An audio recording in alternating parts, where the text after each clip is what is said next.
I think the adoption of RPA in many organizations, at least in India and also outside India, is pretty well, and people have tried to implement it wherever it is possible or wherever it makes sense.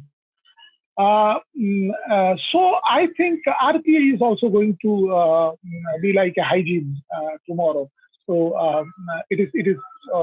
I mean, wherever it is required, people are going to implement it. Right. Hello and welcome to your favorite CX show, the Ingadi CX show. I'm your host Rahul, and today we have an artificial intelligence expert with us on the show. And before I introduce you to our special guest, let me introduce you to the magic of Ingadi. Ingadi is the world's leading multilingual no-code chatbot platform available across 14 channels, with 35,000 bots created across 186 countries in every domain and use case. Ingadi has also been recognized as a top platform by Inc.com, Tech World, CIO, and many others. We run the Ingadi blog, the video channel, and the Ingadi CX podcast, of course, which you guys really love, which receive upwards of 400,000 visitors annually. And now for a special guest is none other than Utpal Chakrabarti, and he is the head of artificial intelligence at Yes Bank. With over 2 decades of industry experience, he has been recognized as a leading thought leader, AI researcher, strategist, and as an eminent data scientist and principal architect in L&T, that is Larsen & Toubro Infotech, IBM, service delivery head at Capgemini, and other MNCs in the past assignments. He has also been recognized as well-known researcher, speaker, and writer on artificial intelligence, IoT, agile, and lean speaking at conferences around the world. So welcome to the show, Utpal. Such an honor to have you on board. Thank you. Thank you. All right. So jumping on straight up to the first question that I have for you, and you know, this is I think a big curious question because banking and financial services are something that is really important for the globe right now. So how has banking and financial services evolved with this current digital revolution that is going on? Okay. So I mean, if you look at historically, even banking and finance is decently good at adopting any kind of new technologies. And time to time, they adopt newer technologies for the growth of their business, Right. or bringing automation or efficiency in their business. Coming to the new gen technologies like AI, RPA, and all, definitely, yeah. So many of the backend processes of the banks today are being automated using different RPA robots, and which brings in a very enormous amount of efficiency into the backend processes. So, for example, I mean, if I want to disperse a loan for you, so one part is definitely I can look into the different parameters of your income, your what do you call whatever the score that you have, and all those things. Right. But on the other hand, my backend process to disburse the loan, to process the loan, and give you the loan, it should be efficient enough to give you within a very short span of time. Correct. Similarly, for any kind of insurance claim, for example, medical insurance or something like that. So the hospital gets the money nowadays in a very quicker manner from the bank or the insurance company. Sure. Earlier, it used to be months, okay, when the hospital actually gets the money from the insurance company, because they will go look into all your hospitalization bills, your diagnostic reports, the doctor's prescription, and everything. And then they will have one doctor who will look into the final report, and then only once he approves that, then only the insurance company will actually issue the loan amount to the hospital. But now, using a lot of automation tools like RPA and all, these things now, in a matter of a couple of days, actually things happen. Yeah. And that's where. So these are 2 examples, but there are many other examples. If you look at in banking and finance, wherein many banks, they try to automate as much as possible the backend processes so that they can serve the customers better. Right. Absolutely. I think there is, the revolution has started, and bank processes are extremely quick. Like I remember my dad complaining about health services and insurances being so delayed, but these days it's pretty quick, and in just if your documents are right, in just like a couple of days, you get your matter solved. And I think we are moving in the right direction over there. But talking about technologies and AI and RPA, like we have mentioned, what role, according to you, are these technologies, such as like AI, RPA, really contributing to this digital shift? And do you think that the BFSI workforce is heading towards being completely led by virtual assistants? Like, what is your thought on this? Okay, so two questions basically here. Yeah. So to answer your first question, so this new gen or the cutting edge technologies like artificial intelligence, machine learning, and all, they are at the top of your digitization. Okay, so digitization is basic. So, or you can say hygiene. So, if you want to do anything and everything, you first need to what do you call, convert your physical services into digital services. Okay, Right. so that's basically digitization. Right. But there is something I call it cognification. Okay, Mhm. cognification is something wherein on the top of digitization, you try to bring in that cognitive element or Mhm. that intelligence, human intelligence, Right. okay, into your process. And that's where a technology like artificial intelligence or even RPA or IRPA is helping or is going to help. So mm, the role it is playing is an enormous role because see, any organization today is facing two types of challenges. Number one is definitely the cost pressure. Okay, so it is there for every organization or every industry you can see. Number two is the competition. Okay, so to be ahead uh, in these two aspects. Basically, you need something which is very, very efficient, which can actually do a lot of things in a very faster way, and also which can give you that competitive advantage.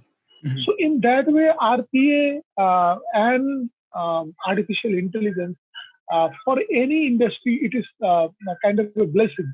Okay, so if they want to survive in this competition, they will have to adapt. So there is no other option.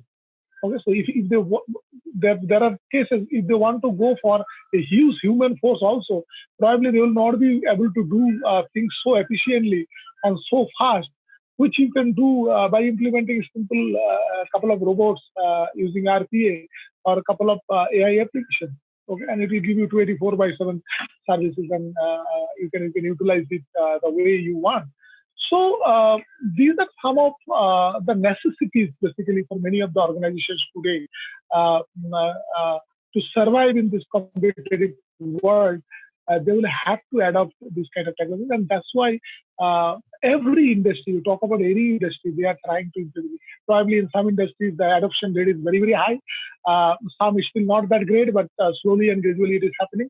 But a day will come in near future when these technologies will be an indispensable kind of thing. I mean, you will anyways require it. Now, coming to the second part of your question, whether it will completely led by virtual assistants or something like that, no.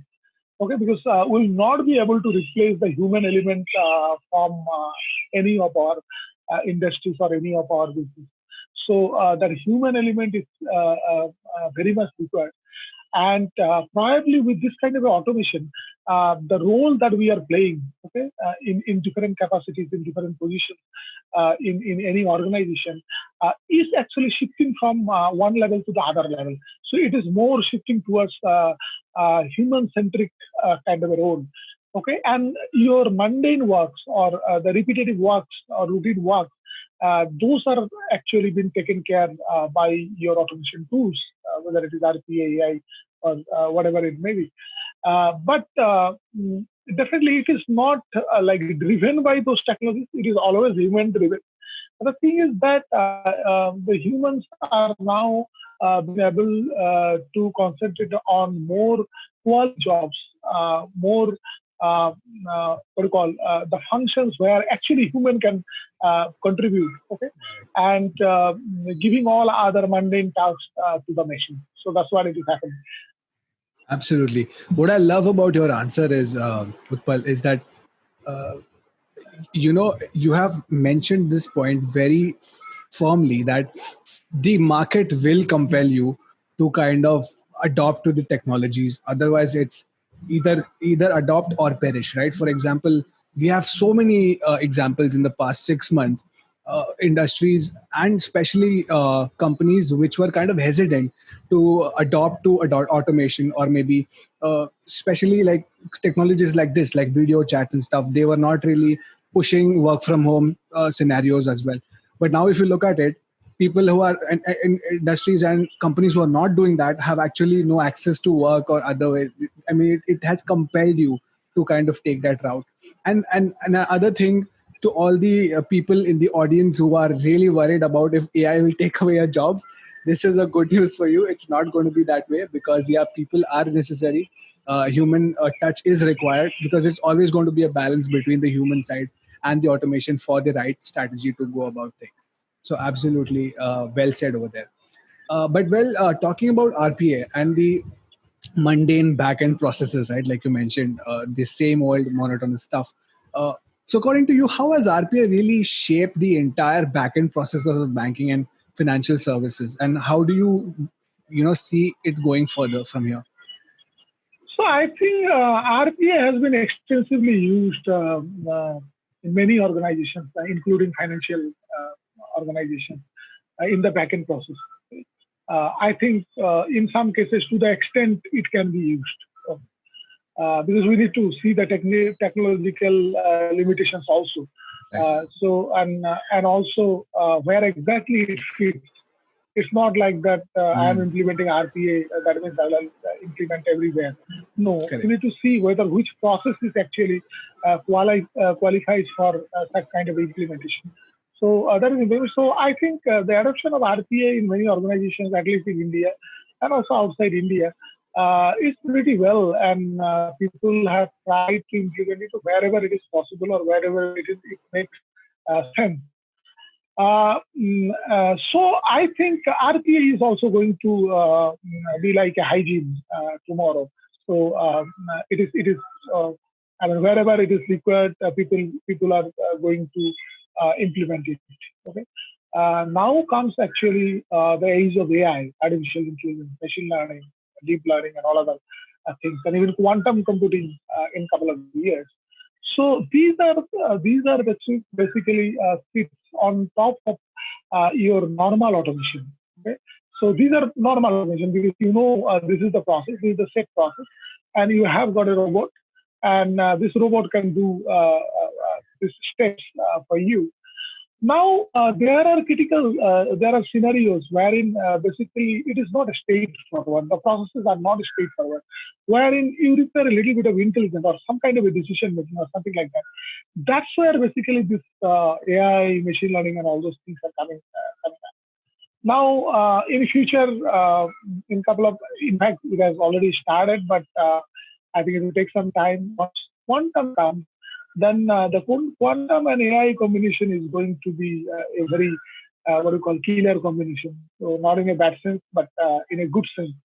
So it will be able to solve many of the issues that we have been trying or we have been struggling to solve, because quantum will give you enormous amount of speed that we can. So there's probably a couple of million times speed of a supercomputer that we are going to get from quantum.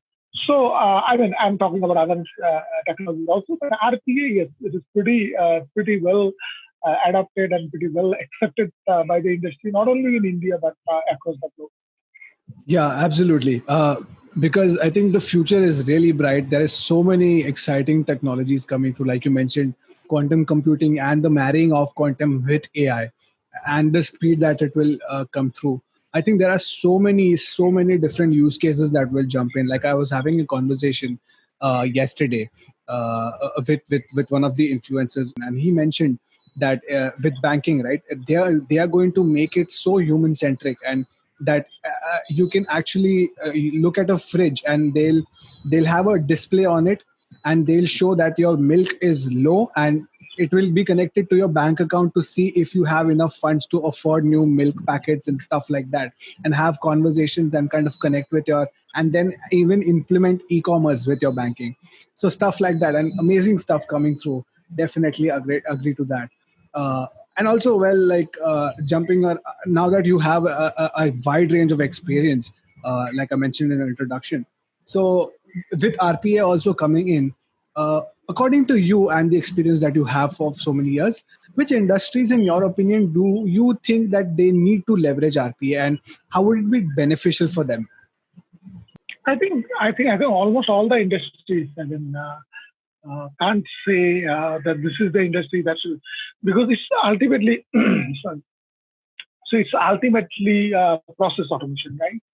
So, and in any business or any organization or any enterprise, for that matter, you will have processes, and you need to manage those processes, okay, in an automated manner, and that's where RPA plays the major role. Okay, so specifically any industry, I don't think so. I think every industry, okay, whether it is care and medicine, uh, your banking and finance. These are some big industries. In case of retail also, or even any kind of manufacturing. Okay, so manufacturing again, those are industrial robots. So those are different things. But in the back end, so they also have a lot of processes, right? So back office works and all. So for that also RPA can help. Okay, or you talk about any other industries, even heavy industries. Okay, or any kind of petrochemical and all other industries. They really need to implement those services.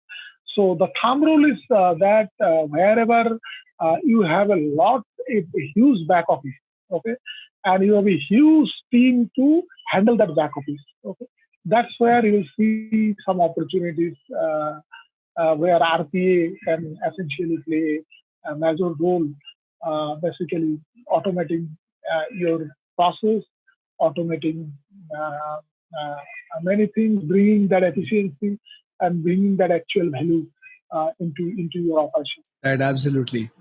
Definitely. I think there is not a single small niche of organizations. I think it's widespread now. Everybody's using, because the use cases are like widespread and wide range.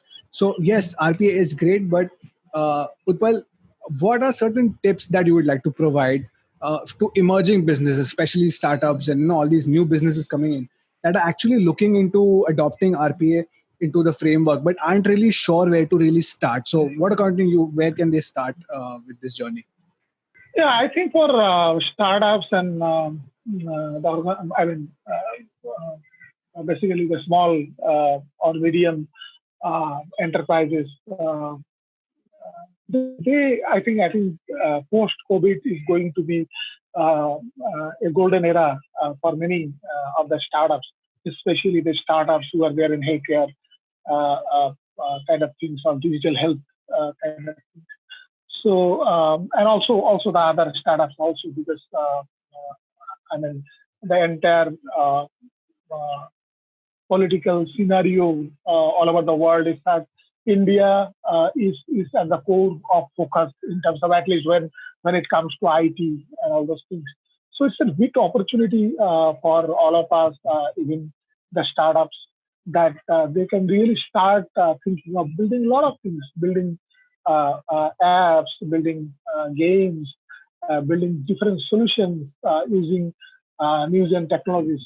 Definitely world class solution, using RPA, using AI, machine learning, using any other mobile technology, using gaming technologies. So it's a very conductive time, in fact, for us to actually showcase that yes, we can do a lot of things, because see, we are already. I mean, if you uh, look at it, I think in a very straight way, we are already IT superpower, right? I mean, there is no doubt about that. So in IT, if you look at we have got a huge workforce, okay? And also we have seen the entire journey of IT starting from 60s, 70s till now. Okay? And there are many advantages here. There are many engineering colleges which are giving the cutting edge, what do you call, training and education to our students or our scholars who are coming up. We have got a very economic and cheap training infrastructure wherein people can upgrade their skills and all this, which is a very investing a very minimum amount, okay, which is not true for other countries. It is very costly in other countries. Secondly, we have got numerous platforms in India wherein we train, mentor startups, okay, take them through their entire journey. Then there are venture capitalist fundings available for any kind of brilliant potential startups to grow their business. So I think it is a very conducive time, and it's a golden era actually for many of our IT businesses or IT startups who want to start their business or who want to develop their unique product and business.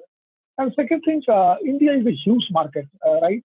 I mean, probably the biggest market of the world. If you look at in a democratic manner, because there are other markets, but those markets, I mean, entering into those markets are not so easy. But India is an open market for the entire world, and it's a huge market. And any product, we talk about any product, okay?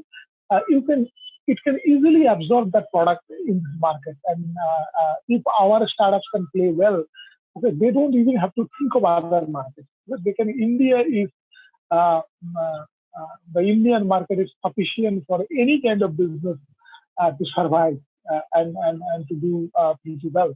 So, and at least for this new businesses and the new startups. So it's just a great time, in fact. Absolutely. I think post-COVID is going to be the era that defines India as a superpower. And so many opportunities are there, so many problems are there to be solved, and so many IT technicians that are coming through. And I think even in the pandemic, there are so many people out there upgrading their skills in the IT sector. And I think post this COVID era will be a golden age for our country. So I think, this is like a great message that we put out for all the budding entrepreneurs that are watching the show. So thank you for that.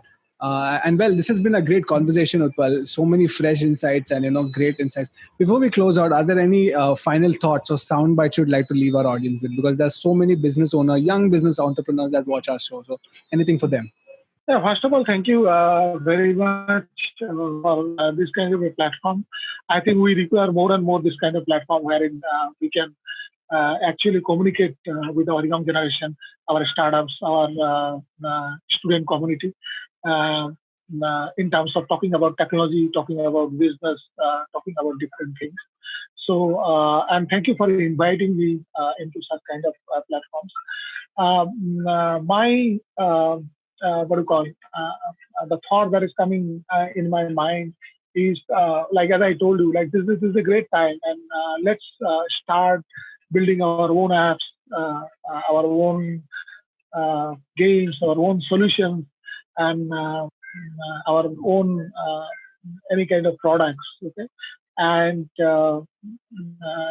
definitely build it at a world-class level, okay, so that we can compete with the entire world. Our product is recognized by the people worldwide.